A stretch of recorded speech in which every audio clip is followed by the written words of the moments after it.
O projeto, que reduz exigências para o porte e posse de armas, abriu a semana de debates no plenário. Os contrários à proposta queriam que a permissão para a população em geral ficasse limitada aos colecionadores e caçadores, os chamados CACs. Houve tentativa de obstrução. Por que é importante a retirada de pauta?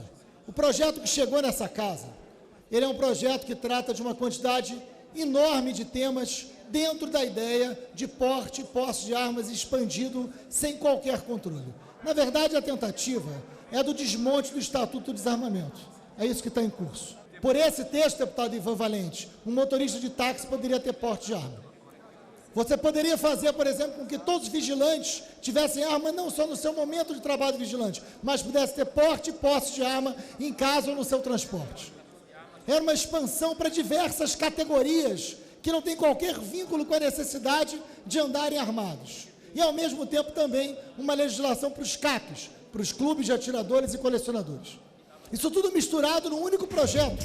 Mantemos a idade em 25 anos, vamos facilitar os CACs, caçadores e atiradores, vamos dispensar a autorização do Exército para a arma e, acima de tudo, nós temos que fazer com que o cidadão de bem, você que está me ouvindo da sua casa, você que quer defender a sua propriedade, defender o seu lar de bandidos, você tem que ter direito de andar armado. Acabou aquele tempo onde o bandido andava armado. Acabou. O Brasil é outro. Hoje quem anda armado é o cidadão de bem. O que nós queremos? Que os CACs, os caçadores, possam realmente ter a sua arma de fogo. Isso é normal. Os atiradores, isso gera realmente um emprego do país e também, ao mesmo tempo, é um direito que eles têm, colecionadores, por isso o nosso voto e orientação é favorável, é sim. O texto que inicialmente deveria deliberar sobre o CAC, ele vai muito além.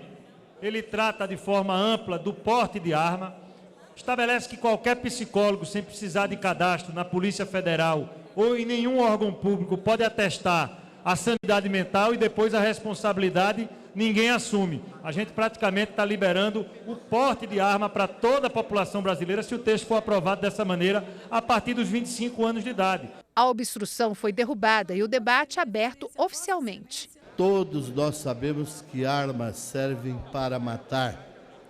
E é muito ruim quando o presidente da República vai para o cargo mais alto da nação, utilizar este cargo para beneficiar interesses da indústria bélica, interesses de grupos que, através das armas, utilizam o poder de massacrar, de matar, de grilagem, de pistolagem, de milícias. E esses projetos, todas as iniciativas do presidente, têm como grande objetivo legalizar isso. Que ele pretende fazer modificações no Estatuto do Desarmamento. O Estatuto do Desarmamento que veio para desarmar as pessoas de bem do nosso país e permitir que a bandidagem avance perante a sociedade brasileira. Depois da aprovação do Estatuto do Desarmamento, aumentaram os homicídios, diferente daquilo que prometia diminuir os homicídios. Aumentou o latrocínio e a insegurança hoje é uma regra em todos os municípios do Brasil. O deputado Alexandre Leite, responsável pela relatoria, aprimorou ainda mais o texto. E agora se faz justiças para algumas categorias. Por que que o guarda municipal de cidade acima de 50 mil pode estar armado e os guardas de cidades menores não podem? Por que que eles não podem ter posse de arma? Será que um é melhor do que o outro? Qual é a mudança? Qual é a diferença? Eu mesmo nessa casa fui relator da reforma do Estatuto, que depois foi abandonado. E nós não podemos regulamentar esta questão do porte, da posse de arma em algumas situações. Pois bem, agora é hora.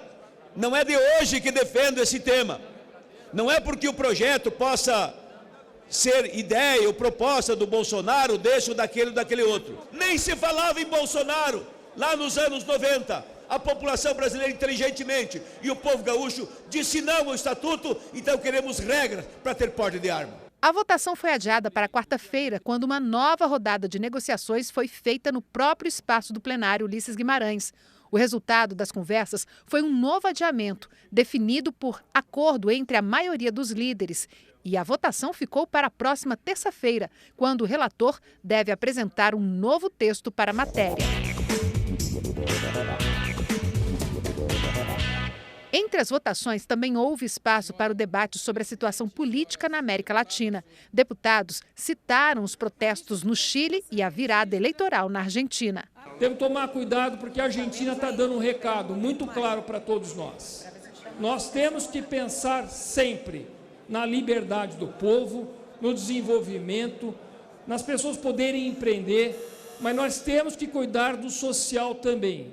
Eu sempre digo que nós temos que cuidar do social. Por quê? Porque Macri não conseguiu fazer isso com o impedimento dos sindicatos que foram boicotando o governo, que foram dificultando a vida e, infelizmente, a Argentina agora está caindo nas mãos, de novo, de um governo populista e que vai custar muito caro para esse povo. Infelizmente, a Argentina não tem mais reservas, não tem mais recurso e não vai ter o apoio, provavelmente, do FMI. Ela não vai conseguir mais pagar a sua conta. É uma nova tragédia acontecendo na América Latina. E nós, brasileiros, que conseguimos nos libertar de forma democrática, cantando o hino nacional, temos que ter atenção com isso. O Chile se levantou, e se levantou aos milhões, enfrentando uma repressão absurda, chocante, que emocionou a todos. E lá, como eles disseram, já nos tiraram tudo, inclusive o medo. Apesar dos 20 mortos oficiais, apesar da repressão absurda daquele neoditador Sebastião Pinheira, o povo foi para a rua e fez o governo recuar, não só do estado de emergência, mas de muitas medidas. Mas aquela explosão é resultado de uma agenda que hoje é defendida, anos depois, pelo senhor Paulo Guedes. Os deputados também aprovaram um projeto originário do Senado que tipifica como crime a indução de crianças e adolescentes ao suicídio ou à automutilação. A pena prevista é de 1 a 3 anos de prisão. A proposição em pauta busca tornar o crime de instigação ao suicídio em um crime formal, segundo o qual a prática de instigar alguém a se matar seja uma conduta criminosa por si só, independentemente se a prática ou a tentativa se consuma.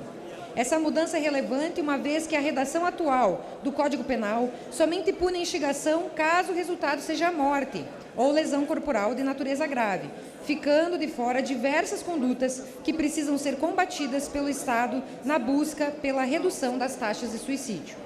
Outra medida importante é a inclusão do tipo penal da instigação à automutilação.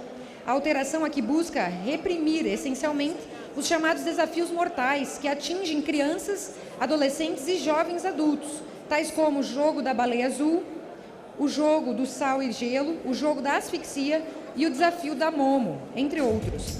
É importante agregar a outras políticas, a política que evite as discriminações, o bullying, porque há uma relação entre a automutilação, entre o sofrimento psíquico intenso e a forma como as pessoas não são aceitas nos seus meios sociais. É preciso que haja uma política que não se reduza apenas à tipificação e uma política, inclusive, que atente para o fenômeno da liberação de armas.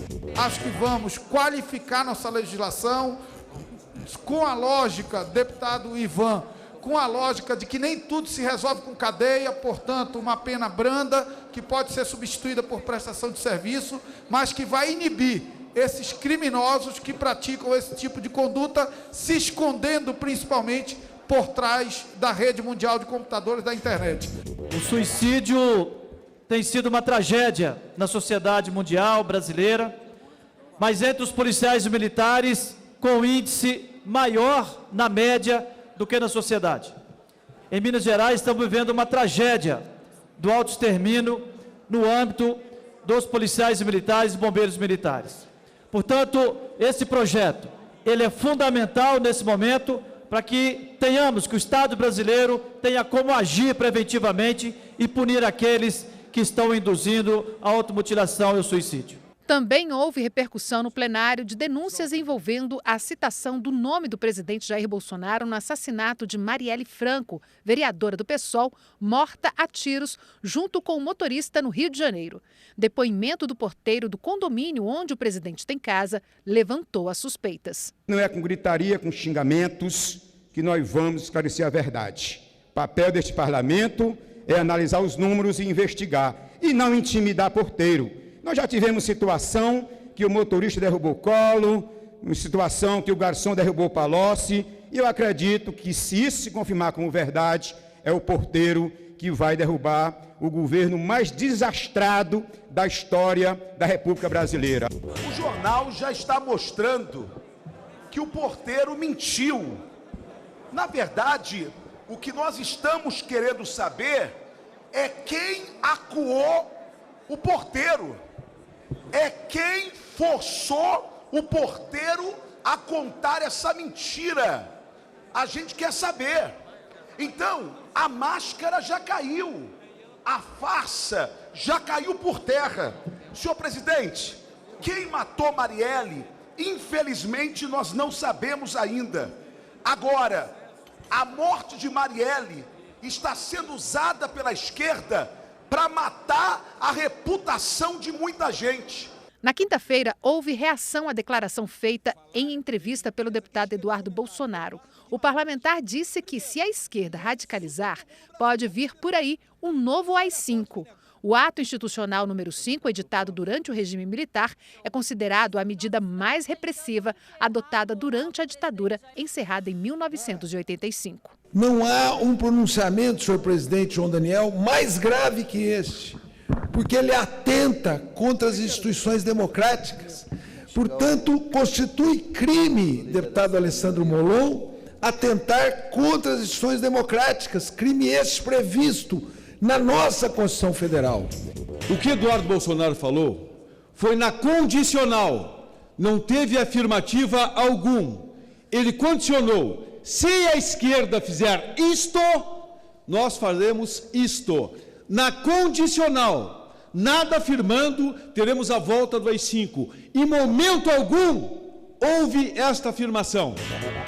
Não é possível que há 60 dias, com todas as tecnologias disponíveis, o Estado brasileiro não seja capaz de identificar de onde veio este óleo, qual a quantidade que existe flutuando por aí, e os impactos não param de acontecer.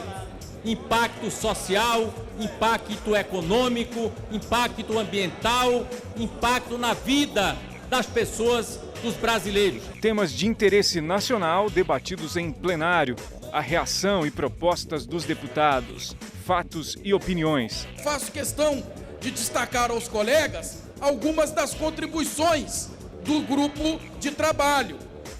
Por exemplo, a proibição da saída temporária àqueles condenados por crimes hediondos, a revogação do livramento condicional a todos os condenados por crime hediondo com resultado morte, o aumento da pena máxima no Código Penal, hoje 30 anos, decidimos passar para 40 anos de reclusão.